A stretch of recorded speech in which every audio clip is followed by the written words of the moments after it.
Class 7 की science की class में आप सभी का एक बार फिर से स्वागत है। बच्चों, आज हम एक नया चैप्टर स्टार्ट करने जा रहे हैं। चैप्टर नंबर 8, जीवों में श्वसन। चैप्टर नंबर 7 तक हम लोगों ने चैप्टर कंप्लीट कर लिए हैं और अच्छे से चैप्टर को समझ लिया है। साथ ही अभ्यास प्रश्नों को भी हमने हल कर लिया है। अगर आपने अभी तक वीडियो नहीं देखा है तो चैनल की क्लास 7 साइंस की प्लेलिस्ट है बच्चों, उसमें जा करके आप चैप्टर समझ सकते हैं। अच्छे से वीडियो देख करके अपना अभ्यास वर्क भी कंप्लीट कर सकते हैं। तो चलिए स्टार्ट करते हैं। आज हम एक नया चैप्टर नंबर 8, जीवों में श्वसन। तो इस चैप्टर में हम क्या क्या चीज़ें पढ़ेंगे इसकी एक बार चर्चा कर लेते हैं। तो इसमें हम जानेंगे श्वसन क्या चीज़ है, श्वसन की आवश्यकता क्यों होती है और श्वसन की प्रक्रिया होती क्या है। फिर अगला है बच्चों टॉपिक हमारा, वो है मानव में श्वसन के बारे में हम जानेंगे। और अन्य जंतु जो हैं वो किस प्रकार से श्वसन करते हैं और उनके श्वसन अंग कौन कौन से हैं और श्वसन की प्रक्रिया उनकी क्या है। और साथ ही हम जो है पौधों में भी श्वसन के बारे में जानेंगे। तो यहाँ पर हम मनुष्य के श्वसन के बारे में, जंतुओं के श्वसन के बारे में और पौधों में श्वसन के बारे में, यानी सबके श्वसन के बारे में या जीवों में श्वसन की प्रक्रिया किस तरीके से होती है उसके बारे में हम पढ़ेंगे और जानेंगे। तो यहाँ पर शुरुआत करते हैं। तो सबसे पहले ध्यान दीजिए बच्चों, बहुत देर तक अगर आप मान लीजिए कोई व्यायाम कर रहे हैं, कोई एक्सरसाइज कर रहे हैं, तेज़ दौड़ रहे हैं, कई घंटे तक अगर आप टहल रहे हैं, साइकिल चला रहे हैं या कोई भारी वजन उठा रहे हैं, जैसे मान लीजिए इस टाइप के अगर आप काम कर रहे हैं तो क्या आपको महसूस होता है? आपकी सांसें जो हैं वो तेज़ तेज़ से चलने लगती है, हांफने भी लगते होंगे आप, ना। तो आपने सोचा कि ऐसा आखिर क्यों होता है? तो हम सांस जो है वो तेज़ से जो ले रहे हैं, तो सांस लेना जो है, श्वास की प्रक्रिया जो है वो एक तरीके से एक प्रक्रिया होती है जिसमें वातावरण की जो वायु होती है वो शरीर में प्रवेश करती है और इसके बाद जो है नाक के माध्यम से शरीर में जाती है और इसके बाद नाक के माध्यम से ही जो है वो बाहर निकलती है। तो अगर मान लीजिए कभी आपने सोचा कि अगर मान लीजिए ये प्रक्रिया रुक जाए कुछ देर के लिए, तब क्या होगा?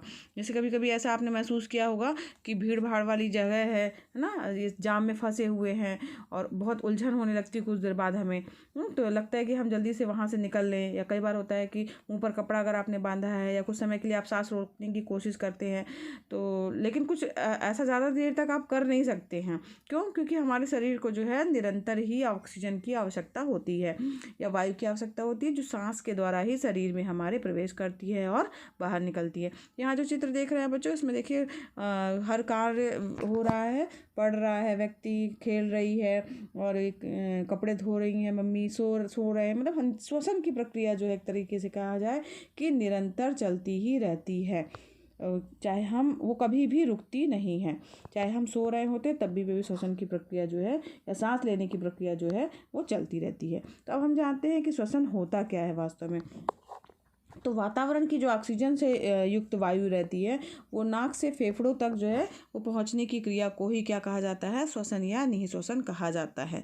ठीक है, ऑक्सीजन जो है वातावरण युक्त हवा जो होती है वो नाक से हमारे फेफड़ों तक जाती है। यह प्रक्रिया क्या कहलाती है? अंतः श्वसन या निःश्वसन कहलाती है। ठीक है, इसके विपरीत फेफड़ों की जो कार्बन डाइऑक्साइड युक्त हवा रहती है या वायु रहती है वो नाक के द्वारा जो है शरीर से बाहर निकाल दी जाती है। इस प्रक्रिया को क्या कहा जाता है? उच्छ्वसन या निःश्वसन कहा जाता है। ठीक है, अंतः श्वसन एवं उच्छ्वसन की क्रिया जो है संयुक्त रूप से, जो अगर इन दोनों को मिला दिया जाए तो ये दोनों प्रक्रिया क्या कहलाती है? श्वासोच्छ्वास कहलाती है, जिसे क्या कहा जाता है? ब्रीथिंग, है ना। तो दरअसल जो है वो ब्रीथिंग ही श्वसन क्रिया का एक अंग, जो श्वसन क्रिया का एक अंग मात्र है। श्वसन की पूर्ण प्रक्रिया जो है वो किस प्रकार से होती है समझिए। तो अंतः श्वसन द्वारा ली गई जो ऑक्सीजन होती है वो हमारे रक्त के माध्यम से प्रत्येक जो हमारे शरीर की कोशिका है जीवित उसमें पहुंचती है। इसके बाद जो उपस्थित भोज्य पदार्थ है उसको विखंडित करती है, ऊर्जा बनने के लिए जो है वो सहायता करती है। उसके साथ ही जो है कार्बन डाइऑक्साइड भी बनता है जो कि निःश्वसन के द्वारा शरीर से बाहर निकाल दिया जाता है। तो यह पूरी प्रक्रिया ही क्या कहलाती है? श्वसन कहलाती है। अब इसके लिए हम एक एक्सपेरिमेंट करते हैं।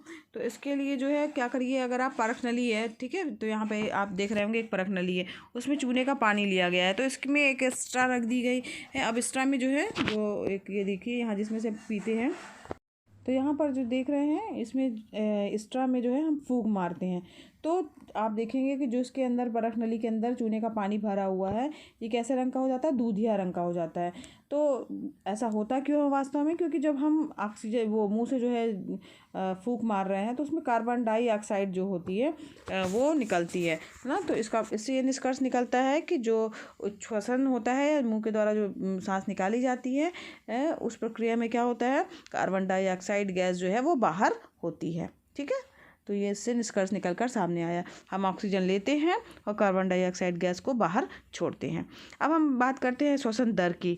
तो आपने कभी सोचा है कि एक जो सामान्य व्यक्ति है वो प्रति मिनट कितनी बार सांस लेता है? तो जिस दर से श्वसन दर क्या है वास्तव में बच्चों, कि मनुष्य जो है 1 मिनट में सांस लेता है और छोड़ता है, उसी दर को ही क्या कहा जाता है, श्वसन दर कहा जाता है। तो जिस दर से मनुष्य 1 मिनट में सांस लेता है एवं छोड़ता है, उस दर को ही श्वसन दर कहते हैं।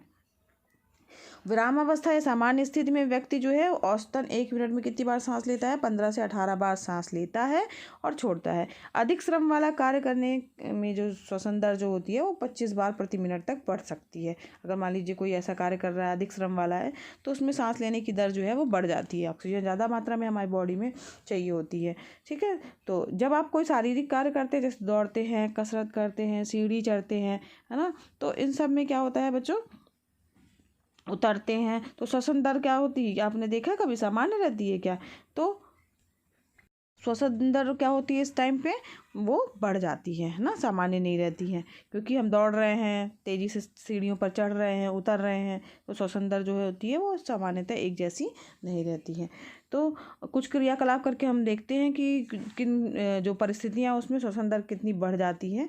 ठीक है, तो यहाँ पर जो है अंतः श्वसन एवं निश्वसन में वायु की मात्रा को नापना क्या कहलाता है, वो श्वास मापन कहलाता है।